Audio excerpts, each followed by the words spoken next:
ಶನಿವಾರ ತೆಗೆದು ಸಿಇಟಿ ಪರೀಕ್ಷೆ ಬರೆಯೋದಕ್ಕೆ ಹೇಳಿದ್ದನ್ನ ಖಂಡಿಸಿ ರಾಯಚೂರಿನಲ್ಲಿ ಬ್ರಾಹ್ಮಣ ಸಮುದಾಯದಿಂದ ಪ್ರತಿಭಟನೆ ನಡೆಸಲಾಯಿತು.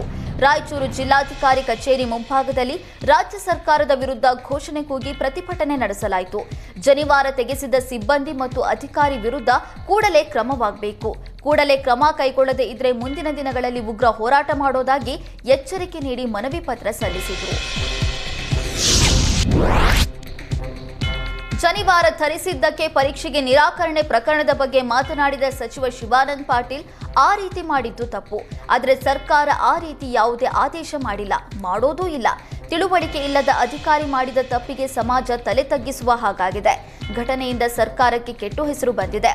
ತಪ್ಪು ಮಾಡಿದ ಅಧಿಕಾರಿ ವಿರುದ್ಧ ತನಿಖೆ ನಡೆಸಿ ಕ್ರಮವಾಗಬೇಕು.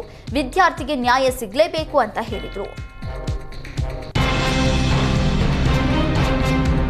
ಬಪ್ಪನಾಡು ದುರ್ಗಾ ಪರಮೇಶ್ವರಿ ದೇವರ ರಥದ ಗೋಪುರ ನಿನ್ನೆ ಏಕಾಏಕಿ ನೆಲಕ್ಕುರುಳಿತ್ತು. ಏಷ್ಯಾನೆಟ್ ಸುವರ್ಣ ನ್ಯೂಸ್ ರಿಯಾಲಿಟಿ ಚೆಕ್ ವೇಳೆ ದೇವಸ್ಥಾನದ ಆಡಳಿತ ಮಂಡಳಿಯ ನಿರ್ಲಕ್ಷ್ಯ ಬಯಲಾಗಿದೆ. ರಥದ ಚಕ್ರದ ಬಳಿಯ ಮರದ ಆಕ್ಸೆಲ್ ಗೆದ್ದಲು ಹಿಡಿದು ಮಳೆಯ ನೀರು ಬಿದ್ದು ಶಿಥಿಲಗೊಂಡಿತ್ತು.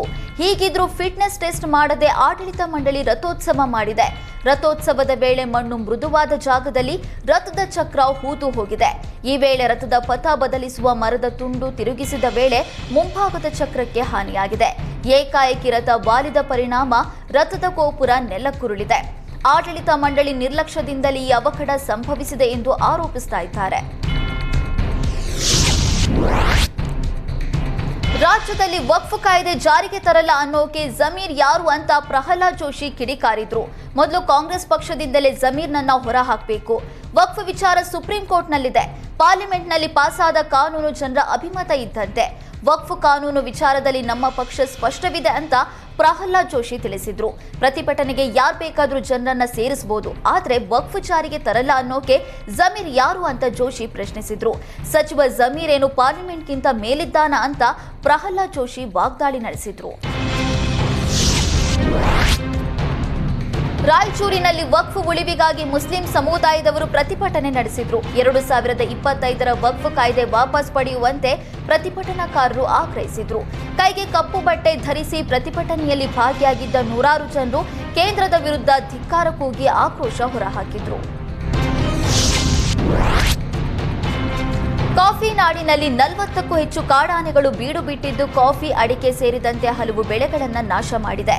ಕಳೆದ 8 ದಿನದಿಂದ ಈ ಭಾಗದಲ್ಲಿ ಕಾಡಾನೆ ಹಿಂಡು ಬೀಡು ಬಿಟ್ಟಿರುವ ಬಗ್ಗೆ ಅರಣ್ಯ ಇಲಾಖೆ ಸ್ಥಳೀಯರಿಗೆ ಸೂಚನೆ ಕೊಡ್ತಾರೆ. ಆದರೆ ಕಾಡಾನೆ ಸ್ಥಳಾಂತರದ ಬಗ್ಗೆ ಕ್ರಮ ವಹಿಸಿಲ್ಲ ಅಂತ ಆಕ್ರೋಶ ವ್ಯಕ್ತಪಡಿಸಿದ್ದಾರೆ. ಮೂಡಿಗೆರೆ ತಾಲೂಕಿನ ಮಾಕೋನಹಳ್ಳಿಯ ಗ್ರಾಮದಲ್ಲಿ ಪ್ರತಿಭಟನೆ ನಡೆಸಿದ ಕೃಷಿಕರು ತಕ್ಷಣವೇ ಕ್ರಮ ಕೈಗೊಳ್ಳದಿದ್ದರೆ ಉಗ್ರ ಹೋರಾಟ ಮಾಡುವ ಎಚ್ಚರಿಕೆ ನೀಡಿದರು.